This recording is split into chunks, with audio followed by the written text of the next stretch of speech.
Allahu Allahu Allahu Allah Allahu Allahu Allahu Allah Allahu Allahu billahi minasyaitonir rajim. Bismillahirrahmanirrahim. Alhamdulillahi rabbil alamin. Wassalatu wassalamu ala asyrafil anbiya'i wal mursalin wa ala alihi wa sahbihi ajma'in. Allahumma salli wa sallim ala sayyidina wa habibina wa syafi'ina Muhammadin sallallahu alaihi wa alihi wa sallam liridha'illahi ta'ala. Al-Fatiha. A'udzu billahi minasyaitonir rajim. Bismillahirrahmanirrahim. Alhamdulillahi rabbil alamin. Ar-Rahmanir Rahim. Maliki yaumiddin. Iyyaka na'budu wa iyyaka nasta'in. اهدنا الصراط المستقيم الصراط الذين أنعمت عليهم غير المغضوب عليهم ولا الضالين آمين.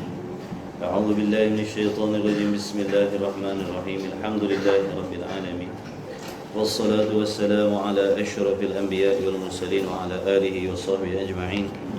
اللهم صل وسلم على سيدنا وحبيبنا شفيعنا محمد صلى الله عليه وآله وسلم. سبحانك لا علم لنا إلا ما علمتنا إنك أنت العليم الحكيم. اللهم افتح علينا حكمتك وانشر علينا من خزائن رحمتك يا أرحم الراحمين. ربنا زدنا علما وفهما يا كاشف المشكلات. اكشف الحجب عن وجوه هذه المعاني حتى نطلع على خفيات هذه المسائل واحفظنا من الخطأ والضلال فأنت موفق كل أمر وأنت علام الغيوب برحمتك يا أرحم الراحمين. وهب لنا يا وهاب علما وحكمة ولرزق يا رزاق كلنا مسهلا وبالخير يا فتاح فافتح لنا وبالهدى بالعلم كلنا يعني مفضلا. اللهم علمنا ما جهلنا وذكرنا ما نسينا. اللهم اجعل أعمالنا خالصة لوجهك الكريم. وصلى الله على سيدنا محمد وعلى آله وصحبه وبارك وسلم. الحمد لله رب العالمين.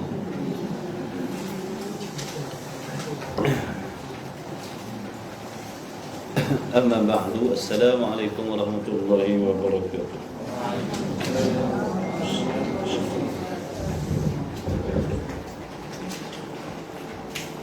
InsyaAllah muka surat berapa? 51.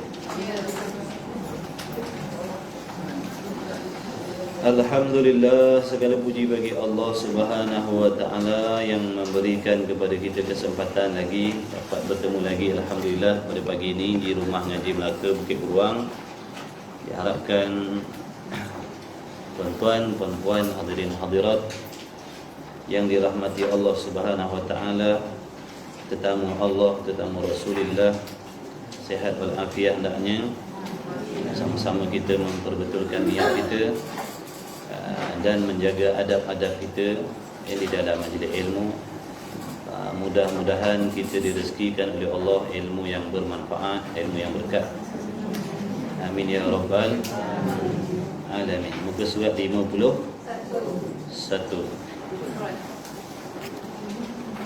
Baik. Bismillahirrahmanirrahim. قال الشيخ المصنف رحمه الله تعالى ونفعنا وإياكم بعلومه في الدارين آمين يا رب العالمين. Huraian sifat yang ketujuh, yaitu sifat qudrat. Sifat yang ketujuh, yakni daripada 20 sifat. Yang ketujuh daripada 20 sifat yang mesti diketahui oleh tiap-tiap laki-laki dan perempuan yang mukallaf, yang beragama Islam, yang beriman mesti tahu.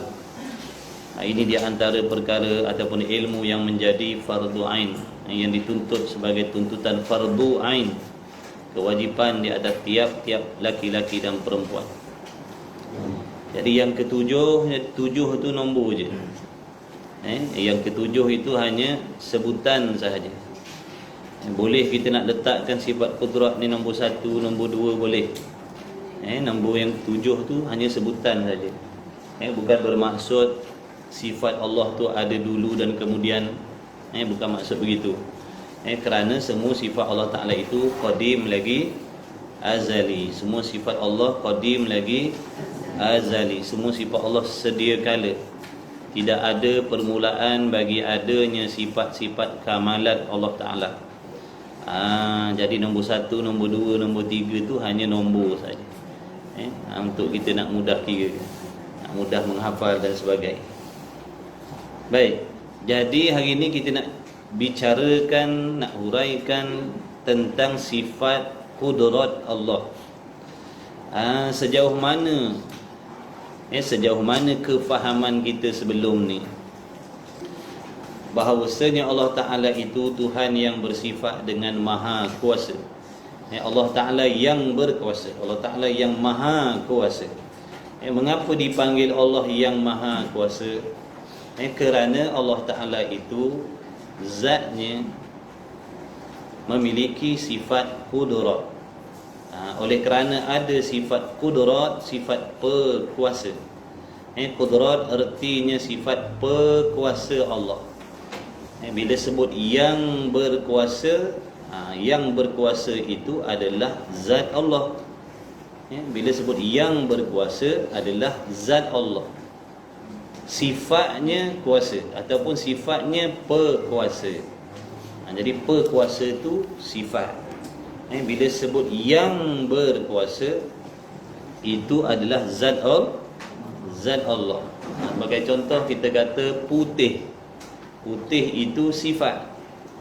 Bila sebut yang putih, kain contohnya.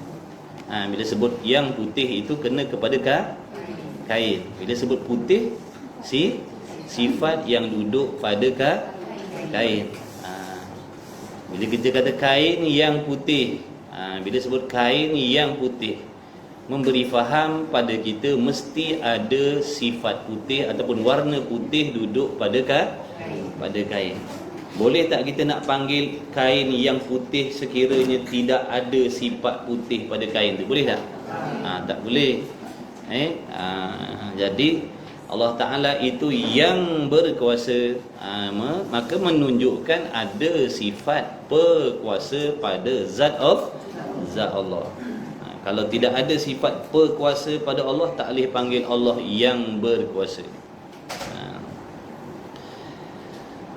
Kemudian kata musannif, wajib pada syarak pula atas tiap-tiap mukallaf mengetahui serta mengaku di dalam hatinya. Tiap-tiap orang, laki-laki dan perempuan yang mukallaf, yang diberatkan hukum Allah, berakal balik sampai seruan agama Islam, boleh mendengar, boleh melihat, jadi mereka itu mukallaf. Jadi mana-mana mereka yang cukup syarat mukallaf, wajib bagi mereka mengetahui. Makna kena belajar.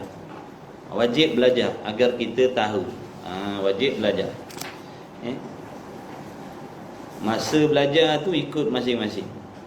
Yang penting wajib kita membahagikan masa kita agar dapat kita mempelajari ilmu yang diwajibkan oleh Allah. Tak boleh pagi tengah hari, tak boleh tengah hari petang, tak boleh tengah petang malam, tak boleh malam tengah malam.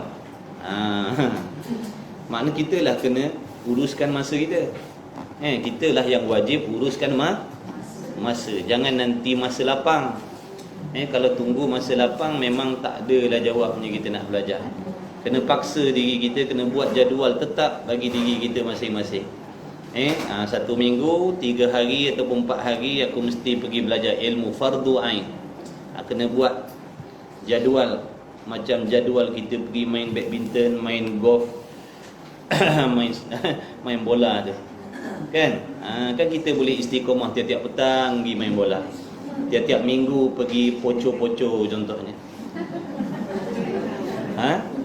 Dah buat jadual, betul? Dah buat jadual tiap minggu poco-poco, senang aerobik, macam-macam. Tu yang boleh istiqomah tu, zumba, zombie, macam-macam. Tu yang istiqomah tu. Sebab apa? Buat jadual. Maka lebih-lebih lagi ni tentang perkara ilmu yang wajib ni, kena buat jadual.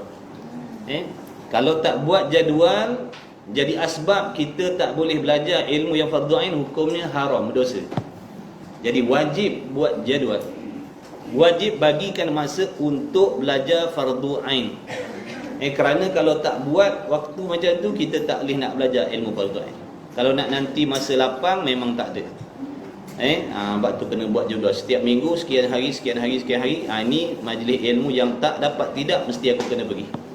Sebab ilmu ni wajib, tuan-tuan, puan-puan. Bukan sunat. Kalau sunat tak belajar pun tak apa. Ini wajib, fardu ain ni wajib. Sama macam solat. Solat tu kan fardu ain. Tak solat dosa. Jadi ilmu fardu ain tak belajar berdosa. Maka ikutlah masa masing-masing, jangan ikut masa orang. Waktu kita nak bekerja tu tak sama, ada yang kerja pagi, kerja malam. Jadi ikut masa kita sendiri. Yang penting wajib kita bagi waktu kita, agar dapat kita pergi cari ilmu yang fardu ain. Fiqh, tauhid, tasawuf, tajwid. Itu fardu ain. Fiqh, tauhid, tasawuf, tajwid. Itu 4 ilmu fardu ain. Jadi wajib atas tiap-tiap mukallaf mengetahui serta mengaku di dalam hatinya. Mengaku di sini dengan makna membenarkan, mengiyakan, menyungguhkan, meyakini di dalam hatinya. Hati tiap-tiap mukallaf akan tentu sungguh, mesti sungguh. Bila sebut tentu sungguh ataupun mesti sungguh ataupun tentu sungguh, tu isyarat kepada perkara yang wajib. Wajib akli.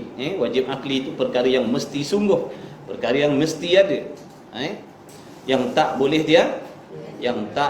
tiada. Maka tiap-tiap hati, tiap-tiap mukallaf laki-laki dan perempuan wajib mengetahui, kemudian hatinya wajib membenarkan, menyungguhkan, meyakini akan tentu sungguh ada di Tuhan, yakni ada pada zat Allah. Ada di Tuhan tu dengan mana? Ada pada zat Allah perkuasa, yakni sifat perkuasa. Kalau sebut berkuasa, itu ta'alluq bagi sifat. Bila sebut berkuasa, itu ta'alluq sifat. Nak menunjukkan peranan sifat. Orang panggil tugas dia. Berkuasa mengadakan, berkuasa meniadakan. Ini bukan nak cerita takluk, ni nak cerita nama bagi sifat. Nama bagi sifat qudrat. Makna Melayunya sifat berkuasa ataupun sifat kuasa. Bila sebut berkuasa, tu dah kembali kepada ta'alluq dia, urusan sifat tadi. Berkuasa menjadikan, berkuasa meniadakan. Faham tak sampai situ? Ya ke?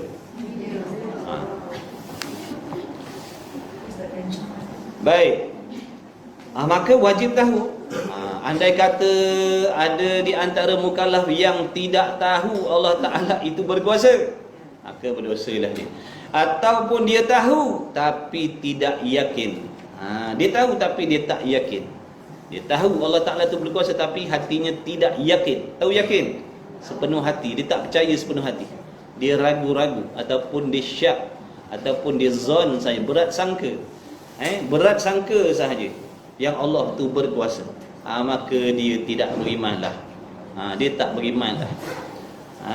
Inilah sebabnya kenapa kita orang yang beriman ni kena mengaji akidah juga. Meskipun kita ni dah dilahirkan di kalangan ibu bapa yang muslim, yang mukmin, dan kita pula dah mengucap syahadah dah, la ilaha illallah Muhammadur Rasulullah. Kenapa perlu, kenapa wajib nak kena belajar ilmu akidah ni? Kenapa? Perlulah kita tahu, bila sebut mukmin ataupun muslim, dia ada 2 jenis. Satunya muslim mukmin di sisi manusia, satunya muslim mukmin di sisi Allah. Dikirakan seseorang itu Islam di sisi manusia apabila lidahnya mengucap 2 kalimah syahadat. Asyhadu an la ilaha illallah wa asyhadu anna Muhammadur Rasulullah. Dia dikira orang Islam di sisi manusia. Faham tak tu? Mana-mana orang yang mengucap syahadah, dia kira Islam di sisi manusia. Di sisi Allah, Islam di sisi Allah terhenti di atas pegangan yang betul, akidah yang betul. Kalau akidahnya salah, dia hanya Islam di sisi manusia, kafir di sisi Allah. Faham tak tu? Contohnya seperti orang munafik. Orang munafik syahadah tak? Dia syahadah. Orang kafir munafik dia boleh syahadah la ilaha illallah Muhammadur Rasulullah, tapi pegangan dalam hati dia, adakah dia yakin Allah Tuhan? Tak. Adakah dia terima Nabi Muhammad SAW sebagai Rasul? Tak. Tapi lidahnya mengucap tak? Mengucap. Ini yang dimaksudkan Islam di sisi manusia, kafir di sisi Allah. Orang yang macam ni kalau mati, zahirnya diuruskan jenazahnya seperti orang Islam lain, mandi, kafan, solat, tanam di tanah perkuburan orang Islam. Tapi hakikatnya di sisi Allah, orang macam ni mati kafir, kekal dalam neraka selama-lama. Maka dengan sebab itulah kita kena belajar ilmu akidah ni, agar dapat kita memastikan pegangan dan kepercayaan dalam hati kita terhadap Allah, terhadap Rasul, hari kiamat, malaikat, kitab-kitab dan sebagainya betul seperti mana yang disuruh. Nampak tak? Kalau kita tak belajar ilmu akidah ni, macam mana kita nak pastikan pegangan kita dalam hati terhadap Allah ni betul ataupun salah? Jadi bila kita belajar baru boleh nampak, baru boleh faham. Baru kita boleh membezakan manakah pegangan yang betul terhadap Allah dan manakah pegangan yang salah terhadap Allah. Kalau kita tak belajar, mana kita nak tahu? Dengan sebab itu wajib kena belajar ilmu akidah ni, sekalipun kita dah dilahirkan di kalangan ibu bapa yang Islam. Kalau tak nanti takut jadi macam kelompok munafik tadi. Lidahnya mengucap dah Allah Tuhan Muhammad Rasul, tapi dalam hatinya tidak yakin Allah Tuhan, ataupun tidak yakin Allah Maha mengetahui. Boleh jadi dalam hatinya ragu-ragu yang Allah Ta'ala itu mengetahui. Boleh jadi dalam hatinya ragu-ragu yang Allah Ta'ala itu mendengar, melihat dan sebagainya. Bila ada keraguan dalam hatinya terhadap Allah, namanya bagaimana? Bagaimana kalau ragu-ragu dengan Allah? Ragu-ragu dengan salah satu sifat Allah? Tak beriman. Itu yang disuruh belajar supaya faham. Supaya kita boleh pegang dalam hati ni dengan pegangan yang betul, akidah yang betul, kepercayaan yang betul. Berapa banyak orang yang mengucap syahadah tapi hatinya ragu-ragu dengan ilmu Allah. Dia menyangkakan Allah tak berapa tahu semua, Allah tak bijaksana, Allah. Dia ngaku Allah Tuhan, lidahnya ngaku Allah Tuhan, tapi dalam hatinya tak yakin yang Allah Maha mengetahui segala perkara. Ini yang dimaksudkan tadi, zahirnya Islam, hakikatnya kafir. Jadi kita kena pastikan betul-betul dua ni, zahir dengan hati kita biar betul. Kadang-kadang orang tak nak belajar, dia kata buat apa nak belajar ilmu akidah, aku orang Islam dah. Dia kata, tu jawapan dia. Kenapa aku nak kena belajar, aku orang Islam, mak ayah aku Islam. Buat apa nak kena belajar ilmu akidah lagi? Tu jawapan dia tadi tu.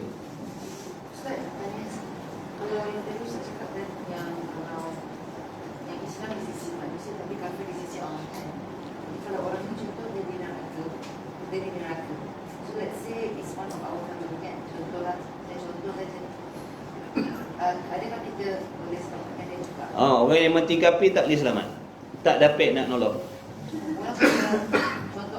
walaupun ahli keluarga kita. Sebab tu wajib kita, laki, bini, anak, beranak belajar ilmu agama. Kalau mati kafir tak dapat tolong, tapi kalau mati dia beriman, ada harapan lagi nak tolong. Sebab tu kena jaga akidah kita. Jangan mati sebagai orang kafir. Jangan mati sebagai orang kafir. Mati sebagai kafir tak dapat nolong, tak dapat tolong. Nabi pun tak boleh nak keluarkan orang kafir masuk ke dalam syurga. Tapi kalau selagi ada iman, selagi pegangan dia betul, sekalipun dia ahli maksiat, dia ada peluang nak masuk syurga sebab dia beriman. Tapi kalau kafir tak ada peluang, kekal selama-lama dalam neraka. Hamba tu kena pakat-pakat mengaji, belajar agama, fahamkan agama betul-betul, agar kita dekat dunia ni, contohnya anak beranak, laki bini di sini, dan besok dapat bertemu kembali di dalam syurga. Kalau ada yang beriman, ada yang tak, sini sajalah tempat pertemuan kita, dan mati itulah perpisahan kita untuk selama-lama, tak jumpa dah lepas daripada itu. Suami terpisah daripada isteri, isteri terpisah daripada suami, mak bapak terpisah dengan anak-anak, begitulah seterusnya. Kalau yang seorang ni mati Islam, yang seorang ni mati kafir. Tapi kalau sama-sama mati dalam keadaan beriman, insya-Allah satu masa akan bertemu balik dalam syurga. Dalam syurga. Jadi kena mengaji. Kena belajar agama, jangan bermudah-mudah Mentang-mentang kita orang lahir di kalangan mak bapak yang Islam, yang mukmin, kita tak peduli dengan agama, tak nak belajar. Bahaya. Banyak bahaya. Baik. Jadi wajib atas tiap-tiap laki-laki dan perempuan mengetahui bahawasanya Allah Ta'ala itu bersifat dengan perkuasa, tidak lemah sekali-kali. Tidak ada sebarang jenis lemah pada zat Allah. Maha suci Allah dari sebarang jenis sifat lemah. Sebarang jenis, segala jenis kelemahan tidak ada sekali-kali pada zat Allah. Sedia kala lagi Maha suci Allah dari sebarang kelemahan, dan selama-lamanya Maha suci Allah dari sebarang sifat kelemahan. Allah Ta'ala dah bersifat dengan kuasa sedia kala lagi, sentiasa berkuasa dan kekal berkuasa selama-lamanya. Tak boleh ada lemah pada Allah. Lemah pada Allah mustahil, perkara yang tak boleh diterima pada akal sekali-kali. Ada sifat lemah pada Allah mustahil. Apa maksud mustahil? Perkara yang tidak boleh diterima pada akal sekali-kali selama-lamanya. Mana-mana orang yang akalnya boleh menerima ada lemah pada Allah, walaupun bukan sekarang, tapi akalnya boleh terima. Kalau lemah, Allah tu bersifat lemah satu masa, mana boleh jadi dia cakap begitu, maka jadi rosaklah akidahnya. Kenapa rosak akidah? Kerana akalnya boleh menerima ada sifat kekurangan, iaitu lemah pada zat Allah. Sebab itu maksud mustahil itu perkara yang tak boleh terima pada akal. Tak boleh terima, makna akal jangan terima benda tu. Kalau terima, rosak akidah. Itu maksud mustahil, perkara yang tak boleh diterima pada akal, adanya pada Allah. Contohnya di sini lawan bagi sifat kuasa, iaitu lemah Allah. Adapun sifat kuasa itu wajib mesti ada pada Allah sedia kala lagi dan kekal selama-lamanya. Mana dalil, mana bukti yang menunjukkan di atas pegangan dan kepercayaan kita Allah Ta'ala itu mesti bersifat dengan kuasa, tidak lemah sekali-kali? Mana dalilnya, mana buktinya? Jadi mengetahui, mempelajari, memahami akan dalil ini juga yang menunjukkan di atas kekuasaan Allah, hukumnya wajib juga. Wajib tiap-tiap orang kena tahu bukti yang Allah tu berkuasa, agar dia terkeluar daripada golongan yang beriman ataupun yang yakin Allah Ta'ala itu bersifat dengan kuasa semata-mata dengan meniru-niru perkataan orang lain tanpa mengetahui bukti, yang dipanggil golongan taklid. Taklid ni orang yang tiru. Dia tiru, dia dengar datuk nenek moyang dia cakap Allah kuasa, dia pun cakap Allah kuasa juga. Ada pun bukti yang menunjuk Allah kuasa, dia tak tahu, dia tak reti, dia tak faham. Dia semata-mata tiru perkataan. Ini golongan taklid. Golongan taklid ni ada khilaf ulama, ada mengatakan beriman, ada mengatakan tak beriman. Ada pun orang yang beriman bersetengah dalil, muafakat ulama sah imannya. Tak ada seorang pun yang kata tidak beriman. Tapi orang yang meniru, ada ulama mengatakan kafir, ada ulama mengatakan sah iman. Jadi duduk di tempat yang tak selamat dah. Tak selamat, tak selesa duduk situ. Sebab ada ulama kata tak beriman, ada ulama kata kira beriman lah. Kan tak sedap tu.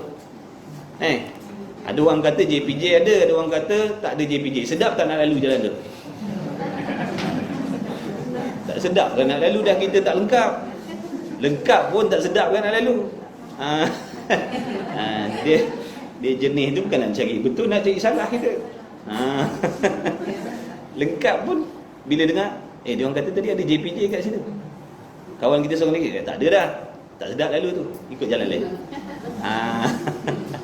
Jadi taklid ni macam tu lah, tak sedap duduk maksud. Kalau andai kata ada, nanya. Kalau kata tak ada, mujur. Kalau kita pun lalu, dalam tak sedap hati pun kita lalu, tiba-tiba tengok memang tak ada, mujur. Lalu rupa dia pindah tempat depan sikit, ada rupanya. Beratlah kita. Macam tu lah tadi, taklid tadi, ada ulama kata sah iman. Andai kata di sisi Allah betul pendapat yang mengatakan sah tadi, mujur lah. Tapi andai kata di sisi Allah juga mengatakan bahawa tak sah, berat. Ini masalah iman tuan-tuan. Kalau tak sah, neraka lama-lama. Jadi jangan buat main-main. Jadi kata ulama, baik belajar dalil-dalil. Ada pun orang yang beriman berserta dengan dalil, muafakat ulama kata selesa dah, sah imannya. Tak ada ulama pun yang mengatakan tidak sah, sebab dia beriman berserta dengan bukti yang dia belajar, yang dia faham. Bukan 3 orang dah. Habis kemudian ni dalilnya, wa annahu ala kulli syai'in qadir, dan bahawa sesungguhnya Allah Ta'ala di atas tiap-tiap sesuatu qadir, yang maha berkuasa. Jadi kalau setakat itu semua orang tahu. Semua orang tahu yang Allah Ta'ala itu berkuasa.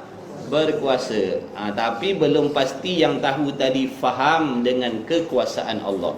Jadi sini nak hurai, dengar elok-elok. Dengar elok-elok ni. Sebab kita pun sebelum ni tak tahu. Bila dah belajar ni, oh macam tu ke? Sebelum belajar sangka betul dah. Rupa bila dah belajar salah rupanya.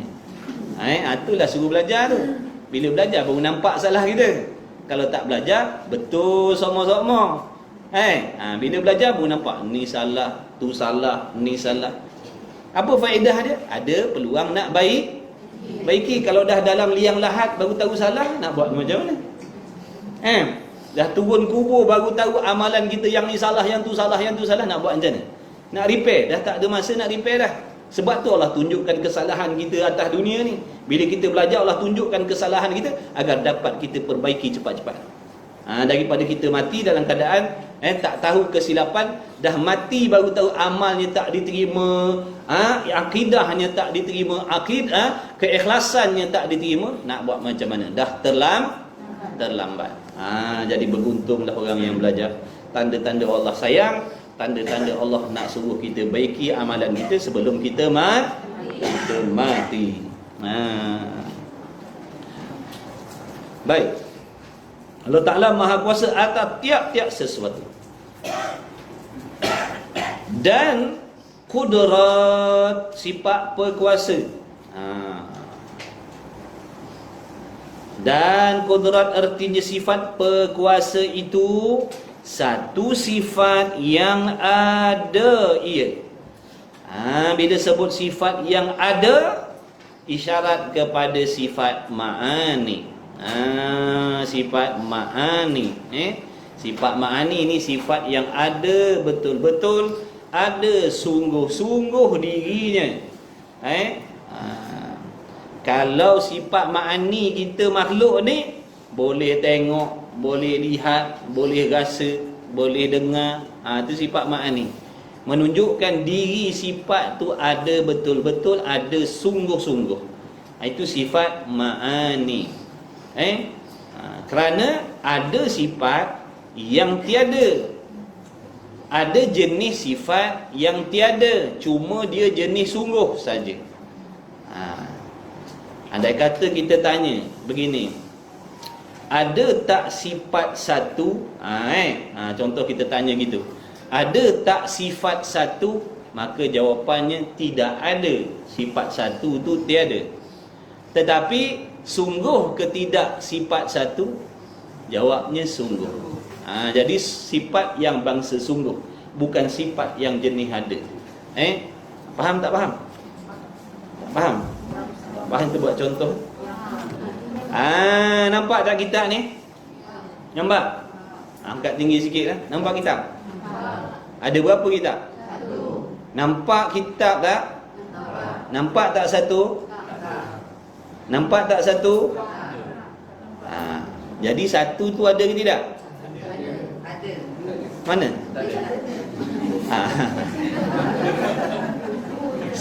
Kitab ni bersifat dengan satu ke dua ke tiga? Satu. Baik, soalannya, ada tak satu? Tak ada. Nampak tak satu? Nampak tak satu? Ngongek boleh satu. Saya tanya nampak ke tidak? Kalau nampak cakap nampak, tak nampak cakap tak nampak. Ulang balik. Nampak tak satu?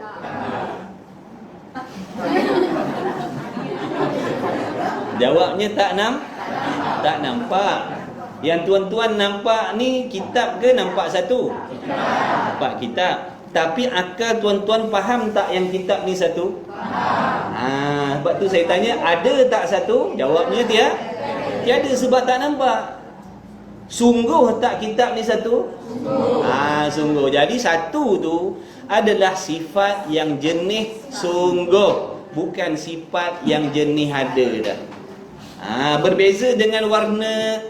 Ni warna apa? Kulit kitab ni warna apa? Biru biru. Nampak tak biru? Ada tak biru? Jadi biru ni sifat juga. Tapi biru ni jenis sifat yang ada. Sebab tu boleh nampak tadi. Dia tak sama macam satu tadi. Satu tadi sifat yang tiada tetapi sungguh. Biru ni sifat yang ada kemudian sungguh. Macam tu. Baru faham. Ada yang belum faham. Tak apa dah. Ada lagi sungguh. Tiap-tiap benda ada mesti sungguh. Ingat tu, tiap-tiap benda ada mesti sungguh. Tulis. Tiap-tiap benda ada mesti sungguh. Tiap-tiap benda ada mesti sungguh. Tiap-tiap benda ada mesti sungguh. Tiap-tiap benda sungguh belum pasti ada. Tiap-tiap benda sungguh mesti ada. Tiap-tiap benda ada mesti sungguh. Tiap-tiap benda sungguh belum pasti tiap-tiap benda sungguh belum pasti ada lagi. Tetapi bila sebut benda tu ada, mesti sungguh. Tak apalah, perlahan. Itu sambil-sambil je. Sambil-sambil nak sebut. Kembali balik kat kitab kita ni. Cuma nak bagi tahu tadi sebab dia kata kudrat ni sifat yang jenis ada. Makna sifat kudrat ni ada. Diri sifat kudrat tu sendiri mawujud. Diri sifat perkuasa tu sendiri wujud, ada. Diri sifat tu ada pada zat Allah Ta'ala. Kemudian pada sedia kala lagi, maksudnya adanya sifat kudrat pada Allah ni sejak sedia kala ataupun sejak azali lagi. Sedia kala lagi Allah tu dah bersifat dengan kuasa. Sedia kala lagi Allah dah bersifat dengan kuasa dah. Bukan asalnya Tuhan lemah kemudian baru dia berkuasa, tidak. Sedia kala lagi dah Allah Ta'ala itu bersifat dengan kuasa. Sifat berkuasa itu ada pada Allah sedia kala lagi dah. Tidak ada permulaan bagi adanya sifat kuasa pada zat Allah. Kalau ada permulaan namanya baharu. Kalau ada permulaan namanya baharu pula. Mustahil sifat yang baharu nak duduk pada zat yang qadim. Zat Allah qadim, maka sifat dia pun mestilah qadim. Baik. Dengan dialah, yakni dengan sifat kudrat itulah, dialah tu masuk kudrat. Dengan dialah makna dengan sifat kudrat itulah Allah Ta'ala kuasa ataupun Allah Ta'ala berkuasa mengada. Apa maksud mengada ni? Menjadikan. Mengada dengan makna menjadikan. Dengan sifat kudrat itulah Allah mengadakan, makna menjadikan. Dan dengan sifat kudrat tu jugalah Allah meniadakan. Faham tak sekat tu? Jadi peranan sifat kudrat, peranan tugasan sifat kudrat yang dinamakan ta'alluq. Ta'alluq tu makna urusan. Ta'alluq tu makna peranan kerja sifat tu, peranan sifat tu. Jadi kalau ditanya apa kerja kudrat, apa peranan kudrat, maksudnya apa ta'alluq kudrat. Faham tak ni ta'alluq? Kalau tak terjemah ta'alluq tu kita tak faham. Kalau kita ngaji tauhid, ta'alluq kudrat gini-gini, apa benda ta'alluq tu kita tak faham. Itu yang menyebabkan kita tak faham. Jadi ta'alluq tu makna peranan, tugas. Jadi ta'alluq kudrat makna peranan kudrat. Tugas kudrat tu apa? Tugas kudrat menjadikan sesuatu ataupun meniadakan sesuatu ataupun mengubah sesuatu. Mengubah-ubah sesuatu, mengadakan, meniadakan, menghidupkan, mematikan, ikutlah. Itu peranan, itu kerja, itu tugasan sifat kudrat. Faham tak zakat ni? Okey, bila faham sambung lagi. Bila dah faham sambung lagi. Baik, soalannya, apa yang diadakan dan apakah yang ditiadakan oleh sifat kudrat ni? Apakah yang nak diubah-ubah oleh sifat kudrat ni? Jawabnya, yang diubah-ubah daripada tiada kepada ada, daripada ada kepada tiada ni, kata musannif, apa-apa mungkin. Maksudnya peranan sifat kudrat ni mengubah, mengadakan ataupun meniadakan perkara mungkin. Apa erti mungkin? Itulah sebab suruh faham mungkin tu daripada hari tu lagi. Daripada hari tu kata fahamkan mungkin ni apa. Nampak tak? Kalau kita tak faham mungkin tu, bila sebut macam ni kita pun tak faham lah. Sebab tu istilah-istilah bila ngaji tauhid ni, bila jumpa istilah tu faham kan. Jangan masuk sini keluar sini buat tak kisah je. Oh mungkin tapi tak faham. Bila sebut mungkin, pastikan kita faham dah mungkin tu apa. Ulang balik, tak apalah ulang banyak kali pun. Mungkin tu maksud sesuatu yang harus ada dan harus tiada. Sesuatu yang harus ada dan harus tiada. Tulis. Dia kata dah tulis dah hari tu, tulis lagi. Tulis sampai jemu. Sampai dah malas nak tulis dah sebab dah faham sangat. Malah nak tulis dah, faham sangat dah mungkin ni. Tak apa dah kalau sampai tahap tu. Mungkin ni mana sesuatu yang harus ada, yang harus tiada. Perkara yang boleh ada, yang boleh tiada.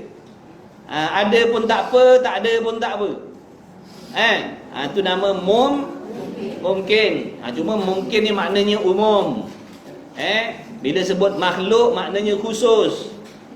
Dengar baik. Bila sebut makhluk, perkara yang dah dibuat oleh Allah. Bila sebut makhluk, sesuatu yang dah dibuat, yang dah dijadikan, yang dah diciptakan oleh Allah, itu panggil makhluk. Yang belum dijadikan oleh Allah tu namanya mungkin. Contoh umur kita besok dah ada belum? Belum. Hidup kita besok tu namanya mungkin. Boleh jadi besok ada hidup kita, boleh jadi besok tak ada hidup dah kita. Jadi hidup kita ataupun nyawa kita besok tu namanya mungkin. Rezeki kita besok namanya mungkin. Bukan kata besok, petang gerang akan datang ni, semua mungkin. Benda yang boleh berlaku dan boleh jadi tidak berlaku, itu nama mungkin. Anak kita ada 10 orang, yang nombor 11 tu namanya mungkin. Boleh jadi ada anak yang nombor 11, boleh jadi 10 aje lah. Itu nama mungkin. Faham tak ni mungkin? Yang 10 tu namanya makhluk. Yang nombor 1 by 10 tu makhluk, yang nombor 11 tu namanya mungkin. Makna boleh jadi ada, boleh jadi tak ada. Faham tak sekarang ni mungkin? Dah tulis belum? Ya ke tulis? Baik. Nanti saya nak semak buku tengok. Okey, bila dah faham mungkin, kembali balik kita.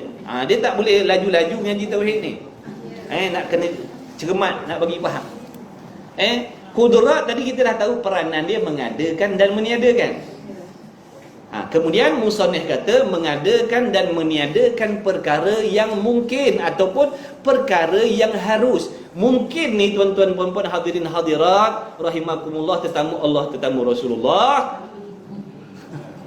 Mungkin ni adalah perkara yang menerima ubahan. Mungkin ni adalah sesuatu yang menerima ubahan. Sesuatu yang boleh berubah daripada ada kepada tiada, daripada tiada kepada itulah namanya mungkin. Dan kadang-kadang dipanggil benda yang harus, ataupun dipanggil benda baharu. Benda harus, benda mungkin. Benda harus, benda mungkin. Benda baharu. atus pupus papak tu. Mana perkara yang boleh ada dan boleh tiada, perkara yang boleh berubah daripada satu keadaan kepada satu keadaan yang lain, satu kelakuan kepada satu kelakuan yang lain. Itulah yang dinamakan benda baru, itulah yang dinamakan makhluk, itulah yang dinamakan benda harus. Faham tak ni? Maka kudrat ini, sifat berkuasa Allah ni, peranan dia mengadakan atau meniadakan perkara yang harus. Tugas kudrat mengadakan atau meniadakan perkara yang harus, ataupun tugas kudrat mengubah-ubah perkara yang harus. Faham tak sekat situ? Mengubah-ubah perkara yang harus. Kenapa saya cakap mengubah-ubah perkara yang harus? Kerana nak mengeluarkan perkara yang wajib dan perkara yang mustahil. Perkara yang wajib, apa maksud wajib? Apa maksud wajib? Apa? Wajib apa wajib? Mesti apa? Mesti mesti ada. Mesti ada je. Mesti ada sahaja ke? Lah. Bila sebut wajib, perkara yang mesti ada sahajalah. Faham tak ni? Perkara wajib adalah perkara yang mesti ada boleh tak tiada? Tak boleh. Perkara wajib tak boleh tiada. Perkara wajib ni mesti sejak bila ada perkara wajib? Azali ataupun sedia kala. Sampai bila ada perkara wajib? Sampai bila-bila, kekal ada, selama-lama kekal ada, semata-mata, tak boleh berubah menjadi Itulah perkara wajib. Contohnya zat Allah tu, diri Allah tu wajib ada. Allah tu kekal sedia kala, selama-lama ada Allah. Kuasa Allah sedia kala lagi kuasa, kekal selama-lama kuasa. Faham tak tu? Dia tak boleh berubah kuasa, lepas tu kadang-kadang jadi lemah tak? Kalau kuasa lepas tu berubah jadi lemah, itu bukan wajib dah nama dia. Bila boleh berubah, itu bukan wajib dah. Daripada ada berubah menjadi tiada, itu bukan wajib dah, itu namanya harus. Ingat tu, benda harus ni dia boleh berubah. Benda boleh berubah itu namanya harus. Bila sebut wajib, perkara yang mesti duduk dalam keadaan mesti ada, kekal ada, sedia kala, selama-lama ada. Faham Kemudian perkara mustahil. Apa maksud mustahil? Perkara yang tak boleh ada, perkara yang tak boleh terima pada akal adanya selama-lama lagi. Sejak bila tiada benda mustahil ni? Azali lagi tak ada benda mustahil ni, sedia kala lagi tak ada dah perkara mustahil. Sampai bila tak ada mustahil ni? Selama-lamanya tidak akan ada perkara mustahil. Mana contoh perkara mustahil? Banyak tak benda mustahil? Banyaklah. Perkara mustahil itu lawan bagi perkara yang wajib. Banyak benda mustahil. Contohnya mana? Tuhan selain Allah. Tuhan selain Allah ni perkara mustahil. Perkara yang tak boleh diterima pada akal adanya sekali-kali. Akal hanya menghukumkan mesti tiada. Tuhan selain Allah ni mesti tiada. Sedia kala lagi mesti tiada, dan kekal mesti tiada itu selama-lamanya. Jadi takkan ada Tuhan selain Allah. Begitulah juga contohnya anak bagi Tuhan. Anak Tuhan ni masuk dalam perkara mustahil. Perkara yang tak boleh diterima pada akal. Akal tak boleh terima adanya anak Tuhan ni. Anak Tuhan ni mesti sejak bila tiada? Azali lagi. Tak boleh terima adanya anak Tuhan, dan selama-lamanya akal tak boleh terima adanya anak bagi Tuhan. Okey, sekarang kita dah faham perkara wajib, dah faham perkara mustahil, dah faham perkara harus. Maka maksud ayat Quran wa annahu ala kulli syai'in qadir, bahawa sesungguhnya Allah Ta'ala itu atas tiap-tiap sesuatu itu maha kuasa. Maksud maha kuasa pada ayat ni, Allah Ta'ala berkuasa mengubah-ubah perkara yang harus sahaja. Tak masuk perkara wajib, tak masuk perkara yang mustahil. Perkara yang wajib, perkara yang mustahil tidak masuk di dalam ta'alluq sifat kudrat. Tulis, jangan malas. Perkara yang wajib dan perkara yang mustahil tidak termasuk di dalam urusan ataupun ta'alluq sifat kudrat. Ulang balik, perkara yang wajib dan perkara yang mustahil tidak termasuk di dalam peranan ataupun urusan sifat kudrat. Jadi kudrat tak ada kena mengena dengan perkara wajib, tak ada kena mengena dengan perkara mustahil. Maka jangan ditanya. Contohnya soalan begini, adakah Allah berkuasa? Kan bila sebut berkuasa tu isyarat kepada kudrat lah. Adakah Allah berkuasa? Mana kuasa tu kudrat lah tu. Adakah Allah Ta'ala berkuasa menyerupai makhluk? Maka jangan jawab kalut-kalut. Jangan jawab kalut-kalut. Soalannya, adakah Allah berkuasa menyerupai makhluk? Kalau kita nak jawab kalut-kalut, akan jawab kuasa. Nampak tak? Kalau gopoh nak jawab, dia kuasa lah. Tu. Sebab kita faham yang Allah ni kuasa, betul dah faham tu. Tapi kepahaman kita tu tak sempurna, maka kita pun gopoh jawab, mestilah Allah kuasa. Kalau kita jawab Allah berkuasa menyerupai makhluk, maka menyerupai makhluk ataupun serupa Tuhan dengan makhluk tu bukan mustahil, maknanya haruslah Allah Ta'ala itu menyerupai Padahal hakikatnya menyerupai Allah dengan makhluk ni wajib ke mustahil ke harus? Mustahil. Maka jangan dijawab Allah kuasa. Jangan jawab Allah kuasa. Tu soalan perangkap sebenarnya. Bukan apa nak menguji kepahaman. Bukan nak menduga orang dah. Kita nak menguji kepahaman. Faham ke tidak ta'alluq kudrat tadi tu? Jadi sini tadi kita dah faham. Kudrat tidak bertakluk kepada perkara mustahil. Menyerupai Allah dengan makhluk itu perkara yang mustahil. Maka jangan dijawab Allah kuasa menyerupai makhluk. Kalau begitu, kalau Allah kuasa menyerupai makhluk, menunjukkan serupa makhluk ni bukanlah mustahil bagi Allah, bahkan harus. Wal'iyadha billahi min dhalik. Barang siapa yang beriktikad Allah harus serupa dengan makhluk, mana Allah boleh menyerupai makhluk, maka rosaklah akidahnya. Menyerupai makhluk ni mesti tidak sekali-kali bagi Allah. Jadi nak jawab dengan Allah kuasa tak sesuai. Jangan jawab Allah kuasa. Soalannya tadi, adakah Allah kuasa menyerupai makhluk? Kita nak jawab Allah kuasa. Jangan jawab Allah kuasa. Kalau jawab Allah kuasa, rosak akidah nanti kan. Kenapa pula boleh rosak akidah? Kerana kalau Allah boleh menyerupai makhluk, menunjukkan menyerupai makhluk itu bukan mustahil. Padahal dalam Quran dah sebut dah, laisa kamitslihi syai', dia tak serupa dengan makhluk. Nampak tak tu? Jadi tak serupa dengan makhluk ini wajib bagi Allah. Tiba-tiba nak kata Allah harus serupa dengan makhluk. Bukan Allah harus serupa makhluk, Allah mustahil serupa dengan makhluk. Faham tidak ni? Ya lah tu. Kalau ya, minumlah sekejap. Ni ada dia orang buat apa ni, tongkat Ali ke apa ni? Bismillahirrahmanirrahim. Bismillah. Jemput minum tuan-tuan harus dekat ni. Kalau tak faham, tak tahu dah juga.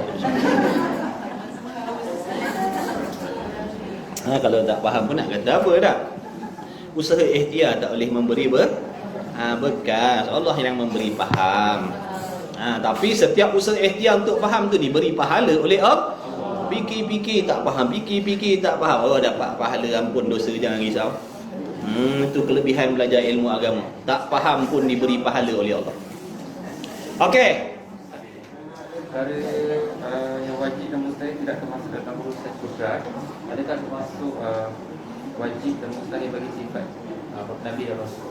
Macam mana? Sifat yang wajib bagi Nabi ataupun sifat yang wajib bagi Rasul, itu masuk dalam perkara mungkin. Itu perkara mungkin. Buat Nabi itu sendiri pun mungkin lah. Baik, kemudian tadi tak habis lagi cerita tadi.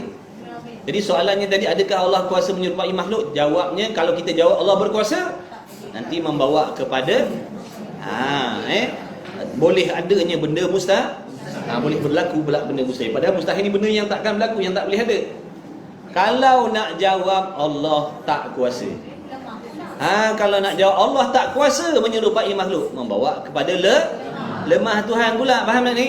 Jadi jangan jawab Allah kuasa dan jangan jawab Allah tidak kuasa. Jawabnya macam mana? Jawabnya gini. Bukan ta'alluq sifat kudrat nak menjadikan benda mustahil, ataupun bukan ta'alluq sifat kudrat nak menjadikan benda yang wajib. Maknanya sifat kudrat tidak bertakluk kepada perkara mustahil. Itu jawapan dia. Bukan urusan sifat kudrat nak mengubah benda mustahil. Bukan urusan kudrat. Itu jawapan dia tulis. Rajin menulis. Barulah boleh beli pen baru. Selalu tulis. Ini pen beli sebatang 10 tahun. Patutlah kedai alat tulis banyak tutup. Apa tu? Ulang balik. Bukan urusan sifat kudrat. Bukan urusan sifat kudrat nak mengubah perkara yang mustahil. Bukan urusan kudrat nak mengubah perkara yang mustahil. Bukan urusan kudrat. Kerana perkara mustahil ni memang benda yang tak boleh berubah dah. Tak adanya, tiadanya perkara mustahil bukan sebab Allah tak nak buat. Faham? Tak adanya benda mustahil itu bukan sebab Allah tak kehendak nak buat. Jadi kudrat dengan iradat dia sama takluk dia. Kudrat dan iradat dia bertakluk kepada perkara yang harus sahaja. Bukan bertakluk kepada perkara yang wajib dan mustahil. Jadi kita nak jawab begini, kenapa Allah Ta'ala tak serupa dengan makhluk? Nak jawab begini, sebab Allah Ta'ala tak kehendak. Tak boleh jawabnya tu. Bila sebut kehendak, kembali kepada sifat iradat. Ni nanti lepas kudrat kita jumpa bab iradat. Tapi ni nak sebut sambil-sambil. Jadi tidak adanya perkara mustahil bukan sebab Tuhan tak kehendak. Kalau kita kata tak kehendak, lawannya bagi kehendak. Nampak tak?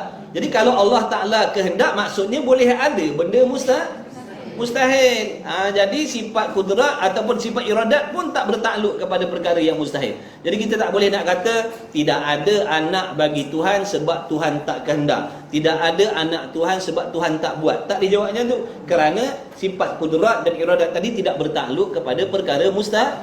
Bukan urusan kudrat dan iradat nak mengubah ataupun nak menentukan benda mustahil. Benda mustahil ni memang benda yang tak boleh terima ada sedia kala lagi dan tak boleh ada selama-lama. Bukan tidak adanya perkara mustahil itu disebabkan Tuhan tidak menentukan, bukan. Ada pun contoh macam sekarang, orang ni dah menikah dah 10 tahun, 12 tahun menikah tak dapat zuriat lagi. Baru kita boleh jawab tidak adanya anak bagi pasangan ni sebab Tuhan tak kehendak. Boleh jawab begitu. Sebab zuriat manusia ni masuk dalam perkara mungkin, perkara harus. Zuriat bagi manusia ni masuk dalam perkara mungkin, perkara harus. Jadi boleh kita jawab, orang ni, pasangan ni tidak ada lagi rezeki zuriat sebab Allah tidak menentukan, sebab Allah tidak menjadikan. Boleh jawab gitu. Ada pun nak jawab tidak ada anak Tuhan sebab Allah tak kehendak dan Allah tak buat, tak boleh nak jawab. Sebab anak Tuhan tak sama dengan anak kita manusia. Anak Tuhan mustahil, anak kita manusia ni perkara mungkin. Habis. Macam itulah. Lepas tu kita tanya lagi soalan. Adakah Allah Ta'ala berkuasa membuang sifat pendengar dia? Adakah Allah kuasa membuang sifat pendengar dia, sifat sama dia? Maka jangan kalut jawab. Sifat sama Allah ni wajib ke mustahil ke harus? Sifat pendengar Allah wajib ke mustahil ke harus? Wajib makna perkara yang mesti ada.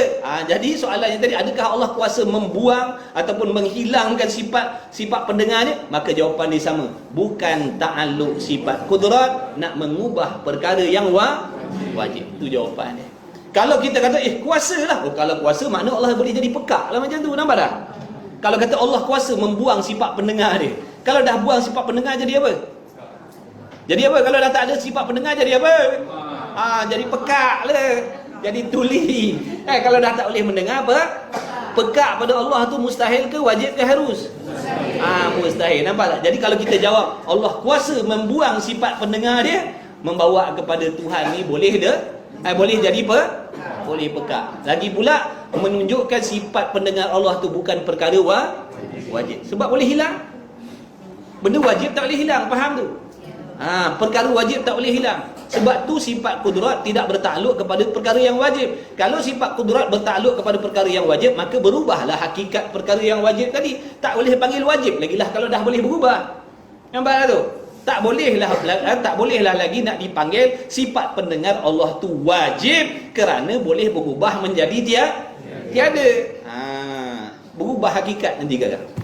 Sebab tu kudrat tidak bertakluk kepada perkara wajib dan tidak bertakluk kepada perkara yang mustahil. Hanya sifat kudrat bertakluk kepada perkara mungkin. Lepas ni kalau dengar ayat wa annahu ala kulli syai'in qadir, Allah Taala Maha kuasa atas tiap-tiap sesuatu. Maksud kita faham dah tu. Sesuatu di situ dengan maksud Allah berkuasa di atas perkara yang harus. Sama tak dengan kepahaman dengan sebelum belajar? Itulah untung belajar dia. Kalau tak belajar, Allah Taala Maha kuasa. Kita faham kuasa atas semua. Tu yang orang jawab macam tu. Adakah Allah kuasa membuat anak dia? Dia kuasa lah. Dia jawab macam tu. Sebab tak faham. Nampak tak ada? Kalau jawab Allah kuasa buat anak dia, membawa kepada ada benda mustahil. Ada benda mustahil ni sekarang. Boleh rosak akidah tu, jangan main-main. Bila dah belajar baru faham. Gitu kuasa Allah.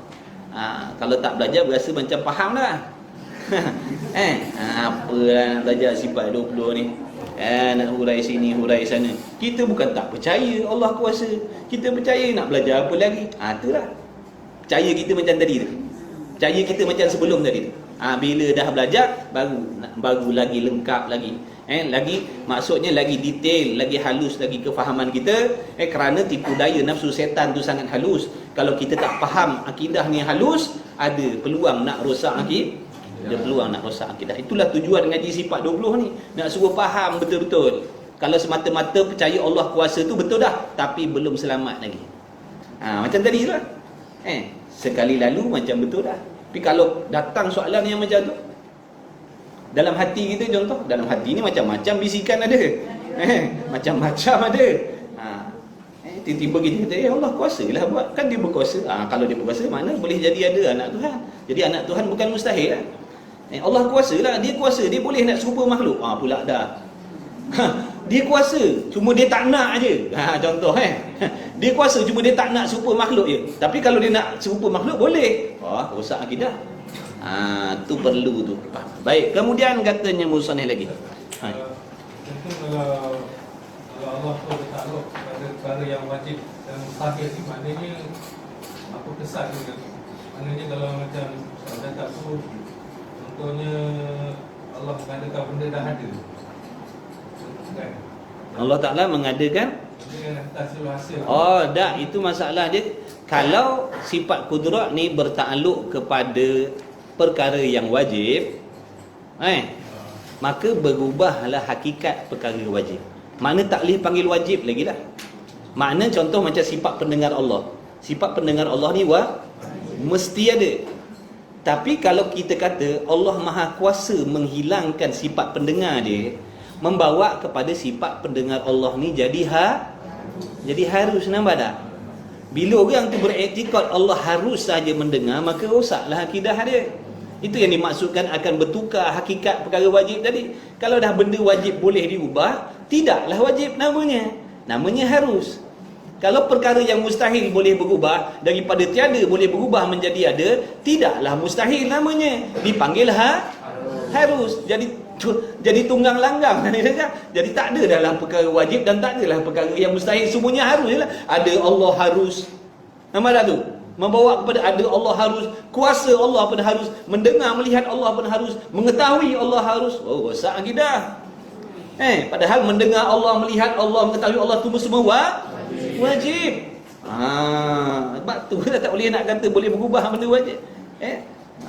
Kalau benda wajib kita nafikan, rosak akidah. Kalau benda mustahil kita sabitkan ada pun rosak akidah. Benda mustahil kita sabitkan benda tu boleh ada, rosak akidah kita. Boleh ada lemah pada Allah, rosak akidah. Boleh ada anak Tuhan, walaupun bukan sekarang, akan datang boleh jadi ada anak Tuhan, rosak akidah waktu ni juga. Faham tak tu? Jadi yang wajib kekal ada, yang mustahil kekal tiada, yang boleh berubah-ubah daripada ada kepada tiada, daripada tiada kepada ada ni perkara yang harus. Jadi perkara yang harus itulah ataupun perkara mungkin itulah yang termasuk di dalam urusan ataupun peranan sifat qudrat. Ustaz, kalau dia kan tadi Ustaz cakap mungkin adalah perkara sesuatu yang harus ada kan dan harus tiada. So this one consider macam sesuatu incident happen. Contoh kan future kita nak habis kelas kita kalau kan dan suddenly kita accident. So this is maksud perkara itu masuk dalam perkara harus lah tu. Perkara yang akan datang tu perkara mungkin lah. Boleh jadi balik ni kita selamat, boleh jadi balik ni kita tak selamat, boleh jadi balik ni ku semangat. Perkara mungkin. Kemudian katanya musannif lagi. Perkara harus, mana perkara harus ni benda yang boleh jadi. Kalau berlaku akal boleh terima. Adapun munculnya anak Tuhan, akal tak boleh terima ada anak Tuhan. Sebab anak Tuhan tu mustahil. Hilang sifat pendengar Allah, tak boleh terima kerana sifat pendengar Allah tu wajib. Kalau boleh hilang tu yang samalah macam sifat pendengar kita. Sifat pendengar kita harus, sifat pendengar Allah wajib. Kemudian katanya musannif lagi dan kudrat itu mana tadi? Dengan dialah sifat kudrat Allah Ta'ala kuasa mengadakan dan meniadakan apa-apa mungkin. Nampak dia tulis dah situ tu. Ingat muka surat 51 tu. Ingat. Gariskan tu. Dengan dialah makna dengan sifat kuasa Allah, dengan sifat kudrat Allah. Allah kuasa, Allah berkuasa mengadakan dan meniadakan ataupun mengubah-ubah apa-apa daripada perkara mungkin. Mungkin ni makna perkara harus. Apa saja perkara harus Allah kuasa nak buat macam mana pun. Itu maksud dia. Yang tak masuk dalam takluk kudrat, benda mustahil dan benda wajib. Sebab kalau masuk pada benda wajib mustahil, berubahlah hakikat. Maka Allah tu tak boleh dipanggil wajib lah. Padahal dah akal kita menghukumkan ada Allah, sedia kala Allah, kuasa Allah itu semua wajib, mesti, bukan harus. Faham tak? Jangan diiktikadkan Allah ada Allah tu harus pula. Jangan diiktikad kuasa Allah tu harus pula. Jangan diiktikadkan serupa Allah dengan makhluk itu harus pula. Mustahil. Jangan tukar tuan-tuan sebab tu kena faham betul-betul hukum akal yang tiga ni. Wajib akal apa, mustahil akal apa, harus pada akal apa. Takut bertukar. Benda wajib kita kata boleh hilang. Benda tu perkara wajib kita kata boleh hilang. Bila boleh hilang maknanya benda tu tak wajib lah. Ada Allah contohnya. Ada Allah ni wajib. Tiba-tiba kita ubah pula boleh tiada. Makna kalau dah boleh tiada, ada Allah tu bukanlah wajib, namanya harus. Auzubillah dah. Barang siapa yang tidak mengiktikadkan Allah tu mesti ada, bahkan Allah tu harus saja ada, rosaklah akidah dia. Barang siapa yang beriktikad serupa Tuhan itu harus saja bukan mustahil, rosaklah akidah dia. Sebab tu kena faham betul wajib, mustahil dan harus. Hukum akal yang tiga tadi tu. Jadi betul lah kata musannif, mengerti, memahami hukum akal ni adalah asbab untuk mendapat dan memperolehi akidah yang sebenar. Kalau tak faham tiga ni, Barangkali tidak ada akidah yang betul dalam hati. Sebab benda yang mesti ada dikatakan harus saja, benda yang mesti tiada dikatakan harus, tak ke rosak akidah. Kena faham betul-betul. Dan bagi kudrat itu beberapa takluk. Bagi sifat kudrat ni ada banyak takluk dia. Apa takluk tadi? Peranan. Takluk tu mana? Peranan. Takluk tu mana? Urusan sifat. Takluk ni mana? Urusan sifat. Kalau tak faham jangan risau, jangan lari. Jangan berhenti mengaji lagi. Cuba lagi. Boleh jadi insya-Allah akan datang akan Allah Taala buka pintu kefahaman. Jangan jadi perempuan, kena semangat rijal, bersungguh-sungguh mengaji, pantang bergundur. Dah tengok mak kilau dah. Jadi kena semangat belajar. Mak kilau ngaji tauhid, jangan main-main. Ingat dia pandai bersilat aja ke? Tasawuf kuat, akidah kuat, kita tak nak mengaji. Jadi tak kena semangat mak kilau tak nak mengaji. Jadi kena mengaji. Barulah betul. Orang serang daripada luar dapat tepis, orang serang akidah pun dapat tepis. Ini dapat elak penumbuk aja, tapi tak dapat elak akidah sesat. Apa cerita? Tak pendekar lah lagi macam tu. Dia kena pendekar luar dan dalam. Orang datang nak serang kita, tepis sini. Tak apa dah lah. Ni yang selamat ni pun ada serangan ni, jangan main. Serangan akidah yang sesat, serangan pahaman yang sesat. Nak tepih macam mana kalau kita tak pandai nak bersilat kat dalam ni. Ni tengah belajar ilmu bersilat kat dalam ni dah ni. Tiba-tiba setan bisik. Tengah duduk termenung tepi tangga. Termenung tepi tangga, setan duduk bisik. Allah Ta'ala tu kuasa ke tidak kalau dia nak serupa dengan makhluk? Kita tepis.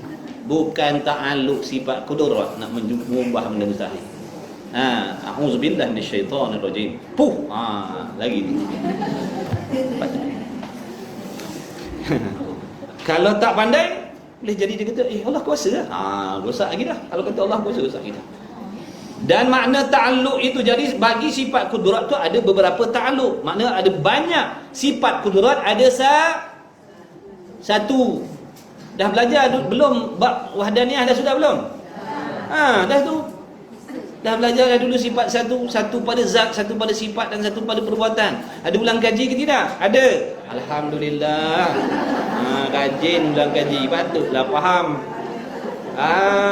Jadi satu maksud sifat kudrat ada yang banyak ta'alluqnya. Ta'alluq kudrat tu yang banyak. Peranan urusan sifat tu yang banyak. Kudrat ada satu. Allah ada satu je sifat kudrat, bukan ada dua, bukan ada 10. Dulu kita dah bahaskan dah dulu, tengok balik tu dalam bab wahdaniyah tu. Kenapa tak boleh dikatakan ada beberapa sifat daripada jenis yang sama? Dulu dah hurai dah dulu. Tengok balik. Jadi sifat kudrat Allah ada satu. Yang banyaknya ta'alluq urusan sifat tu, peranan sifat, kijau sifat tu yang banyak. Kerja dia tu yang banyak, urusan. Ni nak belajar lah ni. Yakni beberapa tugas dan makna ta'alluq itu menuntut sifat akan satu pekerjaan lain, makna selain daripada menuntut di zatnya. Apa maksud? Mudahnya beginilah. Sifat kudrat tadi ada pada Allah, tapi peranannya kepada benda lain. Sifat kudrat tu sifat Allah, tapi kerja dia, urusan dia nak mengubah-ubah apa? Sesuatu yang selain daripada Allah. Bukan nak mengubah Allah dah. Jadi peranan kudrat tadi mengadakan dan meniadakan. Jadi kudrat bukan berperanan kepada diri Tuhan tu sendiri. Mengadakan Tuhan, meniadakan Tuhan tak. Mengadakan mungkin dan meniadakan mungkin. Itu yang dimaksudkan. Ta'alluq ni adalah urusan sifat kepada selain zat. Urusan sifat kepada selain zat. Jadi berdiri pada zat tu tak bisa ta'alluq. Tak, berdiri pada zat tu bukan ta'alluq. Ta'alluq ni urusan dia kepada mungkin. Ta'alluq tu urusan sifat. Ada sifat kudrat di zat Allah tu perkara wajib mesti. Kalau tak nanti kan Allah tak ada kudrat pula. urusan sifat tu, peranan sifat kudrat tu kepada benda mungkin. Jadi ada berapa takluk sifat kudrat? Dan takluk yang pertama tadi dia kata sifat kudrat tu ada beberapa takluk, yang beberapa tugas, dan makna takluk itu menuntut sifat akan satu pekerjaan lain daripada menuntut bizatnya. Takluk yang pertama. Okey, pukul 11 kita berhenti. Setakat ni kita apa tu belum dapat sambung lagi dah. Belum lagi sebab saya ada kelas kat Petronas pula lepas ni. Jadi takluk yang pertama, urusan sifat kudrat yang pertama dinamakan, jaga jangan tidur, namanya suluhi qadim. Kalau kita baru nak belajar ilmu tauhid, ini semua istilah yang baru kita dengar. Tak pernah dengar, tapi hari ni baru pernah dengar. Suluhi qadim, apa benda? Tak apalah. Setidak-tidaknya dah adalah kemajuan kita. Daripada tak pernah dengar, dah dengar. Dah meningkat lah tu. Dah meningkat lah. Janganlah kalut nak cepat pandai. Janganlah kalut-kalut nak cepat pandai. Syarat belajar ni, nak pandai ni, panjang waktu. Bukan hari ni belajar, hari ni nak pandai semua. Dah mustahil. Sabar. Memang kena tamak belajar, kena bersungguh, tapi kena sabar. Kalau tak sabar nanti kita putus asa. Belajar 2-3 kali tak faham, cabut lagi dah. Malas dah lah, tak faham pun, habis dah. Sebab tu sabar. Insya-Allah. Jadi namanya suluhi qadim. Okey, sekarang ni nak terangkan maksud suluhi qadim. Kita pun dulu pening juga, tak tahu juga, tak faham juga apa suluhi qadim ni. Bila mengaji tauhid, dia dengar perkataan suluhi qadim. Apa suluhi qadim ni? Jadi suluhi qadim ni tuan-tuan puan-puan, nak terang ni satu-satu. Suluhi tu makna Melayunya patut, padan, layak, boleh, harus. Tak faham juga, tak tahulah. Patut. Okey, bagi contoh patut ni, Tuan-tuan ada 500 juta. Banyak dah sikit. Alang-alang nak berangan jadi kaya, biar kaya betul-betul. 500 juta ada. 500 juta sekarang ni kita ada dalam akaun bank kita. Patutkah kita nak membina rumah yang bernilai 100 juta? Patut ke tidak? Boleh ke tidak? Cakap boleh baru faham. Patut. Boleh ke tidak nak buat? Patut ke tidak nak buat? Layak tak nak buat? Harus tak nak buat? Itulah maksud suluhi tadi. Suluhi ni makna patut, padan, boleh, layak. Dah ada 100,000, nak beli barang 50,000, patut ke tidak nak beli? Patut. Dah ada 100,000, barang 50,000, patut tak nak beli? Patut nak beli, boleh nak beli, layak nak beli, kerana dah ada kepada kita, dah ada pada kita kemampuan tu. Jadi sekarang ni patut tak nak beli? Patut. Dah beli ke belum? Okey, jadi bila sebut suluhi, nak menceritakan kepatutan sahaja. Bila sebut suluhi, nak menceritakan kepatutan sahaja, bukan nak cerita dah buat. Ni kita cerita patut nak buat rumah, bukan dah buat rumah. Beza tu. Baiklah, ginilah. Mungkin pasal kita ubah lain. Okey, lapar tak sekarang? Okey. Kat sebelah sana ada kedai makan kan, hujung kan? Patut tak nak makan? Patut. Dah makan ke belum? Jadi faham tak patut tu? Boleh kalau nak pergi makan sekarang, boleh. Patut kalau nak pergi sekarang keluar, boleh pergi makan. Jadi itu nama patut. Itu nama padan, bukan makan.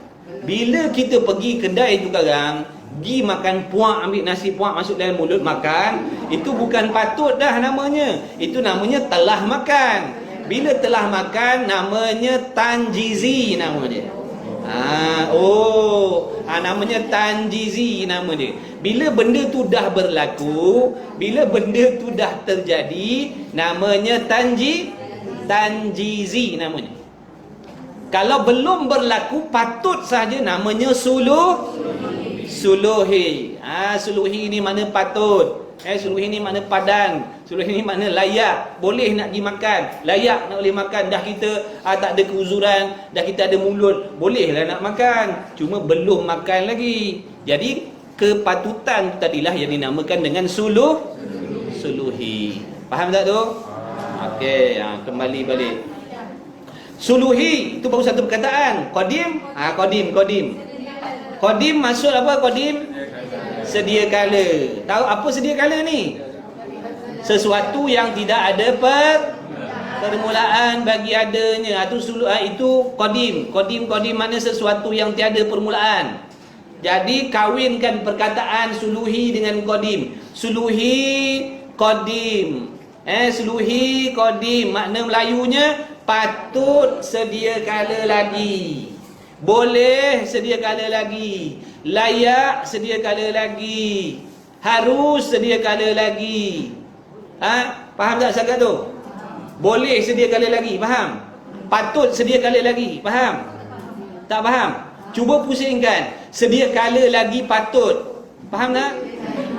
Sedia kala lagi patut. Faham tak? Sedia kala lagi boleh. Sedia kala lagi layak. Itulah suluhi qadim.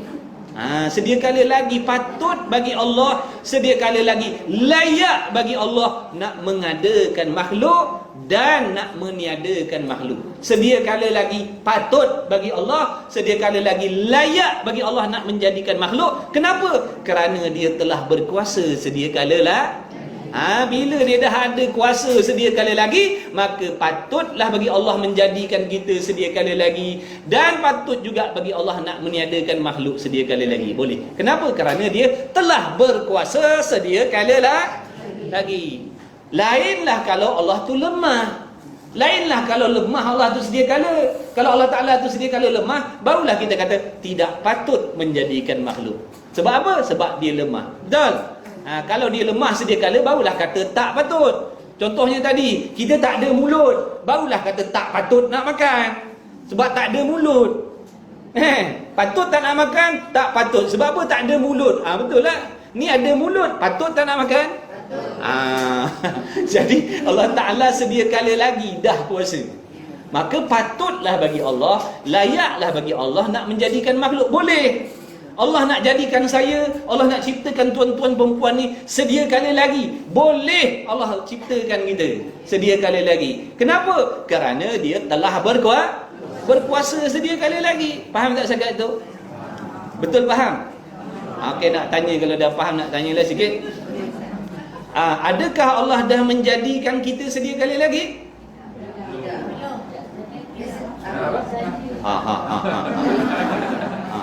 Adakah Allah dah menjadikan kita sedia kali lagi? Tidak. Tak ada. Kita tak dijadikan sedia kala. Kita ni baharu. Cuma tadi cerita patut. Kalau Allah nak buat boleh. Sebab dia kuasa sedia kala lagi. Habis dah lah. Itulah takluk yang pertama dinamakan suluhi qadim. Artinya patut, padan, bagi mengadakan mungkin dan meniadakan dia mungkin pada sedia kala.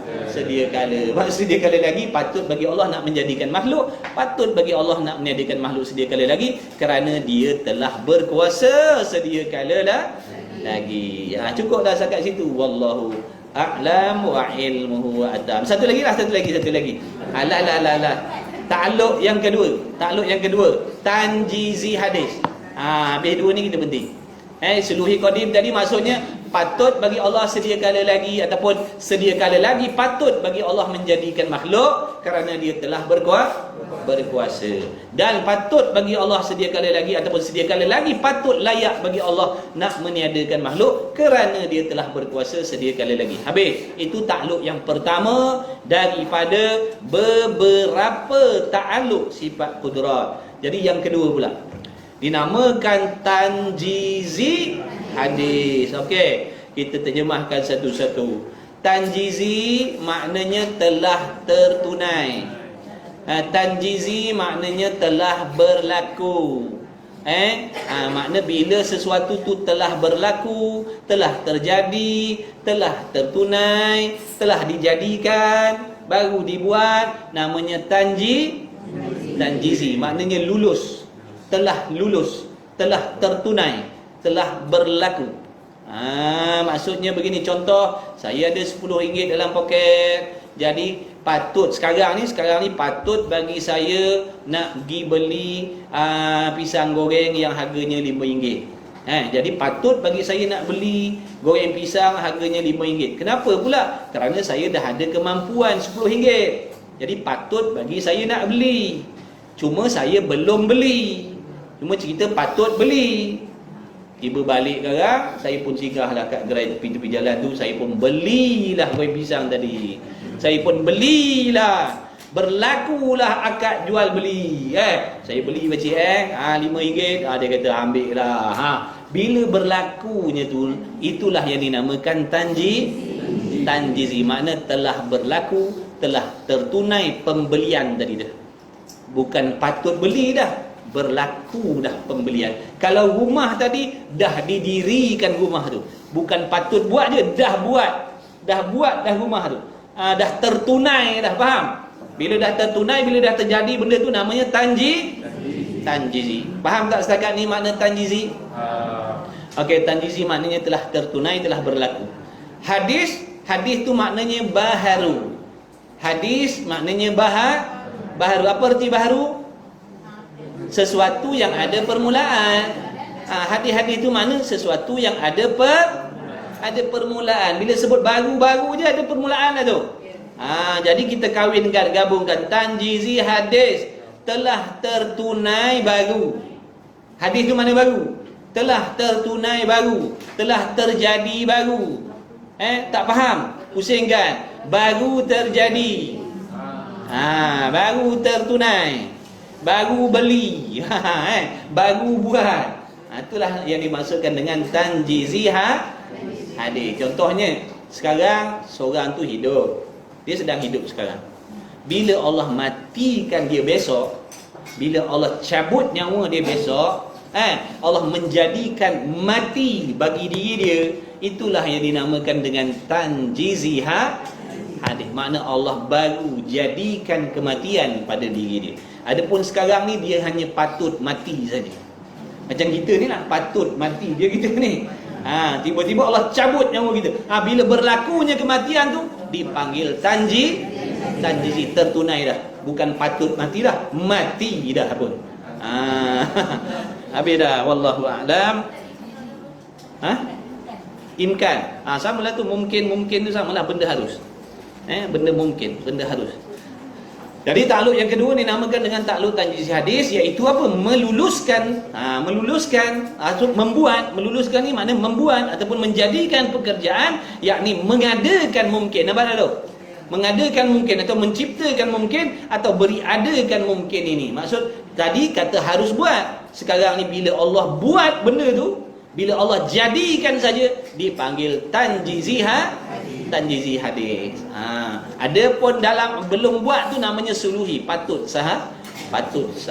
Kalau sedia kala lagi, patut bagi Allah menjadikan, patut Allah Ta'ala menghidupkan, patut bagi Allah mematikan. Itu namanya ta'alluq suluhi qadim. Yang pertama dan yang kedua tanjizi hadis. Jadi dua inilah yang dinamakan dengan ta'alluq bagi sifat kudrat. Secara ijmalnya, secara borongnya ada dua. Nanti lagi akan datang dia akan tambah lagi 6. Jadi ta'alluq bagi sifat kudrat ni ada 8 semuanya. Dua ni pun dah pening dah kita. Tapi tak apa. InsyaAllah nanti tegaklah tu. InsyaAllah sabar belajar. Bersungguh-sungguh jaga niat kita, doa pada Allah banyak-banyak agar kita diberikan kesungguhan dalam menuntut ilmu. Istiqamah insya-Allah. Bismillahirrahmanirrahim. Dengan berkah majlis ilmu kita pada hari ini, pada pagi ini, mudah-mudahan kita berdoa kepada Allah Ta'ala dengan keberkatan majlis ilmu. Moga-moga kita semua yang hadir, yang tak dapat hadir, ada keuzuran yang mengikuti, semuanya diberikan kesihatan, keafiatan oleh Allah Subhanahu Wa Ta'ala, dipanjangkan umur di dalam ketaatan, dimurahkan rezeki yang halal, diberikan rezeki yang luas, yang tidak rezeki yang tidak menjadi penyebab sukar untuk kita mendekatkan diri kepada Allah. Mudah-mudahan Allah Ta'ala merezekikan kita rezeki yang berkah, yang menjadi asbab mudah kita nak mendekatkan diri dengan Allah Subhanahu Wa Ta'ala. Mudah-mudahan kita doa juga pada saat dan ketika ini dengan berkah majlis ilmu, moga Allah Ta'ala memberikan kesihatan, keafiatan, kesembuhan kepada saudara mara kita, anak bini kita, adik-beradik kita, kawan-kawan kita andai kata yang sedang ditimpa musibah sakit, mudah-mudahan diberikan kesihatan, keafiatan, diberikan kesabaran dalam hati mereka, redha dengan takdir Allah, dengan ujian yang menimpa, insya-Allah. Cukuplah setakat situ, insya-Allah ada rezeki. Mudah-mudahan kita bertemu lagi di minggu hadapan, insya-Allah. Bismillahirrahmanirrahim.